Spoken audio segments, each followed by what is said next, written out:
बिहार के जितने भी युवा भाई मोदी जी को गाली दे रहे हैं, मेरा बस उनसे इतना सवाल है, क्या नरेंद्र मोदी जी बिहार में सेमीकंडक्टर प्लांट नहीं आने दे रहे हैं? क्या मोदी जी बिहार में मेगा फूड पार्क नहीं बनने दे रहे हैं? क्या मोदी जी बिहार में टेक्सटाइल पार्क नहीं बनने दे रहे हैं?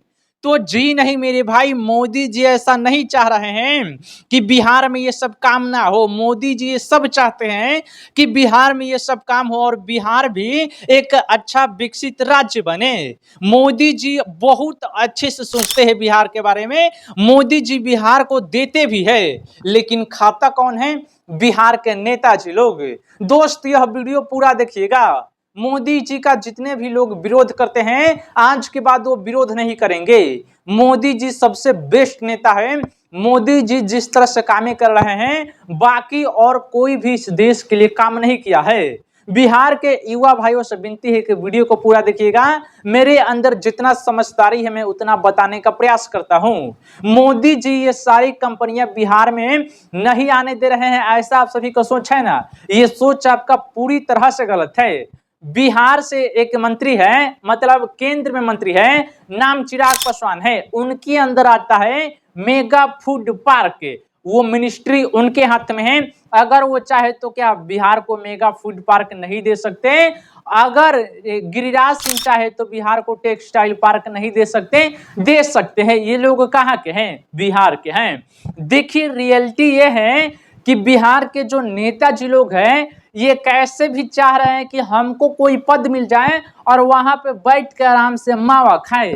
बिहार का ऐसा कोई सा भी नेता नहीं है जो काम करना चाहता हो। बिहार के नेताजी लोगों को बस ये मतलब है कि हमको कैसे भी कोई पद दे दिया जाए और कैसे भी हमको टिकट मिल जाए कि हम अपना पद पर जाए और आराम से बैठ के मलाई खाएं, जनता का पैसा लूटे। बस इन लोगों का ये सोच है। अभी दूसरे राज्य के नेता का ये सोच नहीं है। अगर उत्तर प्रदेश के नेता का भी ये सोच रहता ना, तो उत्तर प्रदेश आज इतना तेजी से ग्रो नहीं होता। आप सभी को लग रहा होगा कि अरे उत्तर प्रदेश कहाँ विकास के रास्ते पे है।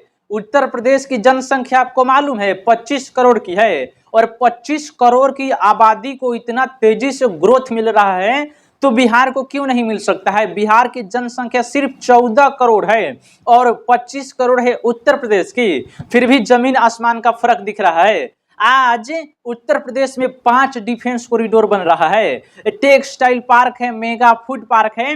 हर एक प्रकार का उत्तर प्रदेश में कंपनियां बैठ रही है। कुछ उत्तर प्रदेश के भाई लोग बोलेंगे कि अरे उत्तर प्रदेश में बेरोजगारी है। 25 करोड़ की जनसंख्या है, एक बात सुन लीजिए, वो संभालने में वक्त लगता है। और योगी आदित्यनाथ जी अगर इस बार भी आ गए तो उत्तर प्रदेश का हालात बदल जाएगा। आप सभी लोग देख लीजिएगा। उत्तर प्रदेश के बहुत सारे नेता अच्छे हैं, लेकिन बिहार के 100% जो नेता है, मतलब जितने भी नेता है, सब के सब करप्शन करने वाले हैं। बिहार के नेताजी को बस अपने कुर्सी से मतलब है। अगर सेमीकंडक्टर की प्लांट बिहार के नेता मांग करे तो क्या नहीं मिल सकता है? क्या बिहार को विशेष राज्य का दर्जा नहीं मिल सकता था? मिल सकता था मेरे भाई। नीतीश कुमार अगर बैक होते तो कांग्रेस पार्टी की सरकार बन जाती। नीतीश कुमार ने तो 34 सीट दिया था, मतलब पूरा बिहार में एनडीए का 34 आया था। नीतीश कुमार अगर बैक होते तो नरेंद्र मोदी प्रधानमंत्री नहीं बनते। जब नीतीश कुमार से पूछा गया, जब इन्होंने अपना सीट दिया, नरेंद्र मोदी केंद्र में जितने भी नेता, उन लोगों ने पूछा कि आपको क्या चाहिए, बिहार के लिए कुछ विशेष पैकेज चाहिए तो बोलिए। नीतीश कुमार सीधे बोलते हैं कि हमको 2 मंत्रालय चाहिए। उन्होंने बिहार के लिए ये नहीं बोला कि विशेष पैकेज दे दीजिए या 1 लाख करोड़ रुपया दे दीजिए, बिहार में कुछ हम फैक्ट्रियां खोल देंगे या बड़े बड़े इन्वेस्टर को बुलाएंगे और यहाँ पे पैसा इन्वेस्ट करने के लिए बोलेंगे। नीतीश कुमार ने ये बोला ही नहीं। उन्होंने बोला कि हमको 2 मंत्रालय दे दीजिए, और उन्होंने 2 मंत्रालय लिया और उस पर बैठ के मलाई खा रहे हैं। बिहार का कोई नेता नहीं चाहता है कि बिहार का विकास हो। बिहार में अगर भ्रष्टाचार हो रहा है तो क्या उसमें नरेंद्र मोदी दोषी है? नरेंद्र मोदी को ट्रोल करने से या गाली देने से क्या ही हो जाएगा? कुछ नहीं, क्योंकि इसके लिए नरेंद्र मोदी दोषी नहीं है, बिहार के नेता दोषी है। बिहार में जो भी चीज की कमी है, इसके लिए नरेंद्र मोदी दोषी नहीं, बिहार के नेता दोषी है। बिहार के नेता नहीं चाहते हैं कि बिहार का विकास हो।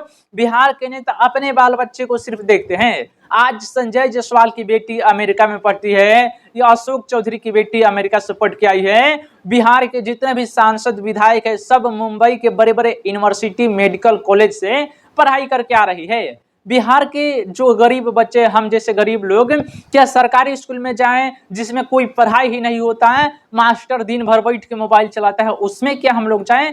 क्या उसमें हम लोगों का भविष्य बन जाएगा?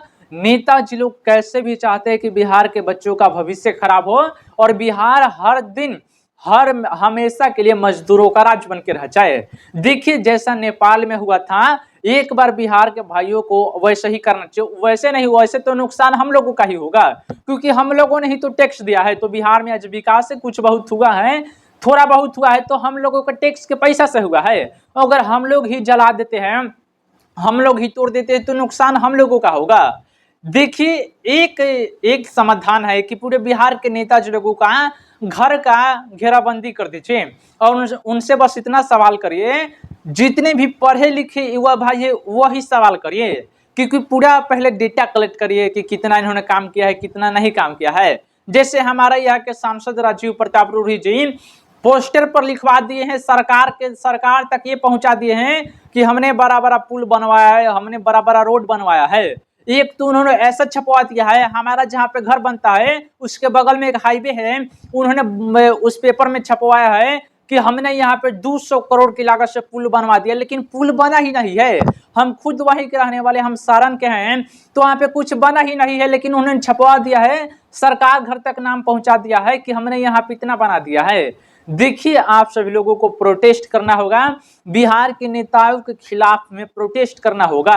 नेपाल जैसा हालत तो नहीं होना चाहिए, लेकिन इनके जब घर पे चढ़ के बातें करेंगे तभी ये लोग सुन सकते हैं। बिहार का ना तो सांसद ठीक है, ना तो मंत्री ठीक है, ना बिहार सरकार में मंत्री ठीक है, और ना ही कोई विधायक ठीक है। अरे पंच तक ठीक नहीं है, पंच के बाद वार्ड आता है, वार्ड के बाद मुखिया आता है, ये तक ठीक नहीं। इंदिरा आवास में 40-40 हजार ले रहा है, खुद हमारे घर वाला से 40,000 रुपया लिया है सब। इंदिरा आवास 1,20,000 रुपया भी गांव में आता है। हमारे घर वाले को 1,20,000 आया था, जिसमें 80,000 ही रुपए दिया गया। मतलब निकाले तो मेरे पापा ही, उसके बाद बोले कि इतना हमको दोगे तो अभी तुम्हारा ये सब निकलवाएंगे या आगे का प्रोसेस शुरू करेंगे। 2 बार में या 3 बार में पैसा आता है, 40,000 मुखिया वार्ड मिलके ले लेता है, कैसे उसमें होगा? बिहार का मुखिया, पंच, वार्ड, सांसद, विधायक, मंत्री सब का सब भ्रष्ट है।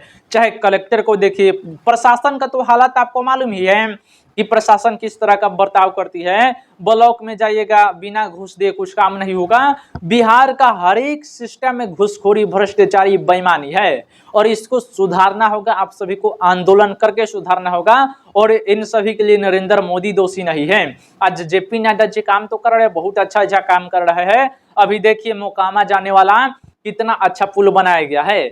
बिहार सरकार के नेता सही नहीं है। 1700 करोड़ का पुल किसके वजह से गिरा? नीतीश कुमार के अंडर वो बन रहा था, जेपी नड्डा नहीं बनवा रहे थे, नीतीश कुमार के अंदर वो बन रहा था। ये बिहार वाले जितने भी नेता हैं वो सब उनके अंदर बन रहा था। इसमें नरेंद्र मोदी या जेपी नड्डा की कोई गलती नहीं है, या फिर हमारे ये रोड का जो काम हम करते हैं, एक मंत्री जो है उनका नाम भूल गए हैं, आप सभी को मालूम होगा तो कमेंट बॉक्स में बताइएगा। बहुत अच्छे काम करते हैं। चलिए वीडियो को शेयर करिएगा। बिहार के युवा भाई जागे, सरकार से सवाल करें।